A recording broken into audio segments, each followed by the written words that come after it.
Solve this system of equations using the elimination method. With the elimination method of solving a system of equations, you combine the two equations and in the process eliminate one of the variables. With some sets of equations, one pair of variables are opposite. In this system, do you see how the plus y and the minus y will cancel each other out? So use column addition to combine these equations. We get 8x equals 16.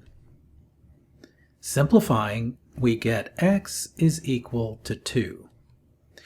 We take this value for 2 and plug it into one of the equations. So 2 times 2 plus y equals 6. So 4 plus y equals 6, so y is equal to 2. So the solutions to this system are x equals 2 and y equals 2.